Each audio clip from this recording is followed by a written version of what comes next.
আজকের এই এক্সপ্লেইনারে সবাইকে স্বাগত। আজ আমরা এমন একটা কনসেপ্ট নিয়ে কথা বলবো যা শুনলে রীতিমতো চমকে যেতে হয়। জেমস ক্লিয়ারের লেখা অ্যাটমিক হ্যাবিটস, যে বইটা বিশ্বজুড়ে 15 মিলিয়নেরও বেশি কপি বিক্রি হয়েছে। ঠিক ধরেছেন, 15 মিলিয়ন। তারই মূল বৈজ্ঞানিক ভিত্তিগুলো আজ আমরা একেবারে ভেঙে ভেঙে বোঝার চেষ্টা করব। বইটার মূল মন্ত্র কিন্তু খুব সিম্পল। জীবনে বিশাল বড় কোনো জাদুকরী পরিবর্তনের জন্য পাহাড় সমান কোনো পদক্ষেপ নেওয়ার একেবারেই দরকার নেই, বরং আমাদের দৈনন্দিন আচরণের একদম ছোট ছোট অতি ক্ষুদ্র পরিবর্তনগুলোই একসময় অভাবনীয় সব সাফল্য এনে দিতে পারে। নতুন বছর এলে বা নতুন কোনো লক্ষ্য ঠিক করার সময় আমরা সবাই খুব উৎসাহ নিয়ে বড় বড় সব পরিকল্পনা করে ফেলি। যেমন কাল থেকে একদম কঠোর ব্যায়াম শুরু করব, অথবা প্রতিদিন ঘন্টার পর ঘন্টা শুধু পড়াশোনাই করব। কিন্তু বাস্তবে কি হয়? দেখা যায় খুব অল্প সময়ের মধ্যেই এই দুর্দান্ত প্ল্যানগুলো একেবারে মুখ থুবড়ে পড়ে, মানে বেলুন চুপসে যাওয়ার মতো অবস্থা আর কি। কেন এমন হয়? আসলে এটা কিন্তু কারো ব্যক্তিগত দুর্বলতা বা ইচ্ছাশক্তির অভাব নয়, বরং এটা আমাদের মস্তিষ্কের খুব সাধারণ একটা বৈশিষ্ট্য। আমাদের মস্তিষ্ক হুট করে আসা বিশাল কোনো পরিবর্তনকে সহজে মেনে নিতেই পারে না। আচ্ছা, চলুন এই সমস্যার একটা পারফেক্ট সমাধান বের করা যাক। আজ আমরা একটা দারুণ সায়েন্টিফিক রোডম্যাপ অনুসরণ করব।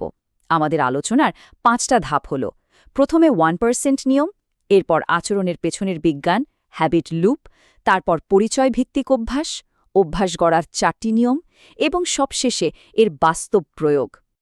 আমাদের প্রথম সেকশন, 1% নিয়ম, ছোট পরিবর্তনের বিশাল শক্তি। এই স্লাইডের ম্যাথমেটিক্যাল হিসাবটা একটু খেয়াল করলেই কিন্তু আসল চমকটা ধরা পড়বে। গণিতটা একটু দেখি চলুন। প্রতিদিন যদি মাত্র 1%, মাত্র 1% উন্নতি করা যায়, তবে 1 বছর পর সেটা চক্রবৃদ্ধি হারে বেড়ে আমাদের প্রায় 38 গুণ ভালো একটা অবস্থানে নিয়ে যায়। অবিশ্বাস্য, তাই না?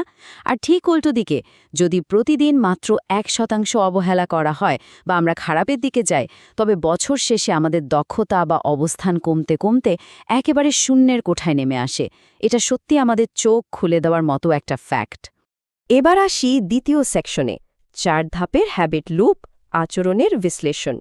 ছোট ছোট পরিবর্তনগুলো ঠিক কিভাবে আমাদের জীবনের অবিচ্ছেদ্য অংশ হয়ে ওঠে সেটা বুঝতে হলে আমাদের আচরণের এই 4 ধাপের বিজ্ঞানটা একটু বুঝতে হবে। যে কোনো অভ্যেস মূলত এই 4টা ধাপের একটা লুপ বা চক্রের মাধ্যমে তৈরি হয়। প্রথমটা হলো কিউ বা সংকেত।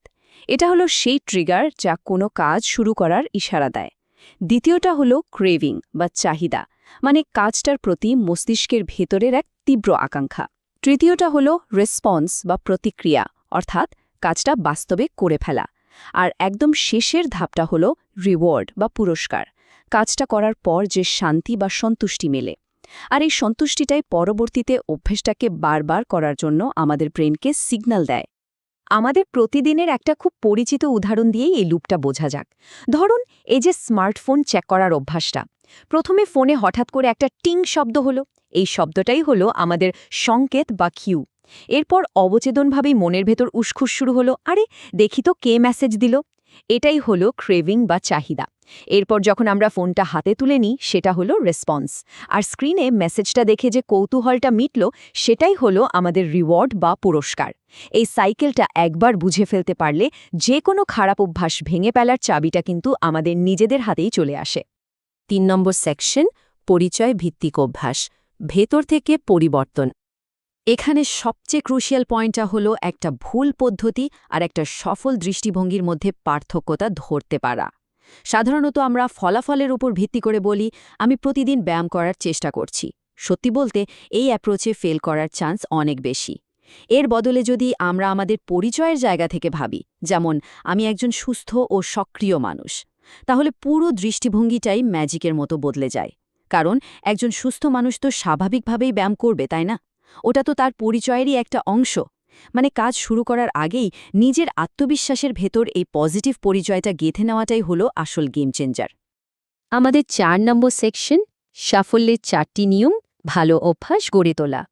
জেমস ক্লিয়ারের দেওয়া এই 4টা নিয়ম ব্যবহার করে আমরা খুব সহজেই আমাদের মস্তিষ্কের এই হ্যাবিট লুপটাকে নিজেদের ফেভারে কাজে লাগাতে পারি। প্রথমত, কাজটাকে দৃশ্যমান বা স্পষ্ট করতে হবে। যেমন বই পড়ার অভ্যাস করতে চাইলে বইটাকে একদম চোখের সামনে টেবিলে রাখতে হবে। দ্বিতীয়ত, কাজটাকে আকর্ষণীয় করতে হবে, যেমন ব্যায়াম করার সময় নিজের সবচেয়ে পছন্দের গানটা প্লে করা। তৃতীয়ত, কাজটাকে সহজ করতে হবে, যাতে শুরু করতে গিয়ে কোনো আলসেমি না আসে। আর চতুর্থত, কাজটাকে সন্তোষজনক করতে হবে, যেমন দিন শেষে ক্যালেন্ডারে একটা বড়সড় টিক চিহ্ন দেওয়া। এই ছোট ছোট ট্রিক্সগুলো কিন্তু ভালো অভ্যাস তৈরি হওয়াটাকে একেবারে শতভাগ নিশ্চিত করে দেয়। আর এই পয়েন্টটাই খুব চমৎকারভাবে তুলে ধরে অভ্যাস সহজ করার সবচেয়ে বিখ্যাত একটা কৌশলকে, যাকে বলা হয় 2 মিনিটসের নিয়ম। কোনো নতুন অভ্যাস শুরু করার সময় আমাদের মূল টার্গেট হওয়া উচিত কাজটাকে এমনভাবে ছোট করে আনা যেন সেটা করতে ঘড়ি ধরে 2 মিনিটের বেশি সময় না লাগে।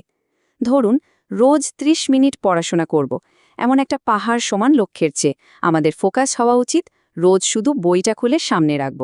আসলে শুরু করাটাই সবচেয়ে কঠিন কাজ, কিন্তু এই 2 মিনিটসের নিয়মে শুধু বইটা খোলার কাজটুকু যদি শুরু করা যায়, দেখা যায় বেশিরভাগ সময়ই পড়াটা বেশ লম্বা সময় ধরে চালিয়ে নেওয়া যাচ্ছে। সবশেষে আমাদের 5 নম্বর সেকশন, বাস্তব জীবনে প্রয়োগ, কাজে লাগানো। এতক্ষণ তো অনেক থিওরি জানলাম, এবার চলুন এগুলোকে আমাদের দৈনন্দিন জীবনের রুটিনে একটু মিলিয়ে দেখি। ধরা যাক পড়াশোনার কথা। আজ থেকে রোজ 4 ঘন্টা পড়ব। ফলাফল ভিত্তিক এই কৌশলটা বেশিরভাগ সময় একেবারে ডাহা ফ্লপ হয়, কারণ আমাদের মস্তিষ্ক একসাথে এত বড় চাপ নিতেই চায় না। এর বিপরীতে একটা উইনিং স্ট্র্যাটেজি বা বিজয়ী কৌশল হল প্রথমে নিজের একটা পরিচয় তৈরি করা।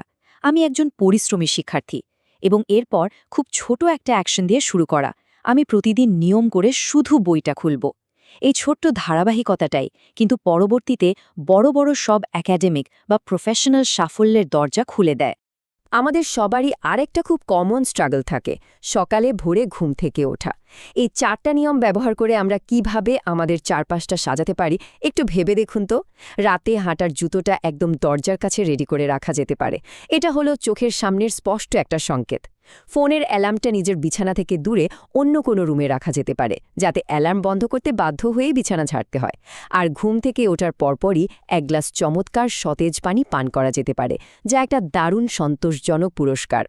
পরিবেশের এই ছোট ছোট সিম্পল ডিজাইনগুলো কিন্তু আমাদের সফলতা এনে দিতে বাধ্য।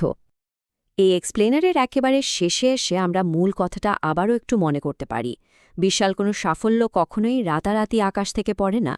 এটা পুরোপুরি নির্ভর করে প্রতিদিনের ছোট ছোট, আপাতদৃষ্টিতে গুরুত্বহীন মনে হওয়া কাজগুলোর ধারাবাহিক এবং অবিরাম চক্রবৃদ্ধির ওপর। আজকের মতো শেষ করার আগে সবার জন্য একটা চিন্তার খোরাক রেখে যেতে চাই। প্রতিদিন 1% উন্নতির এই বিজ্ঞান তো আমরা জেনেই গেলাম। এখন প্রশ্ন হল, আজ থেকে এমন কোন গুরুত্বপূর্ণ অভ্যাসটা আমরা শুরু করতে পারি, যাকে মাত্র 2 মিনিটের একটা সহজ কাজে নামিয়ে আনা সম্ভব?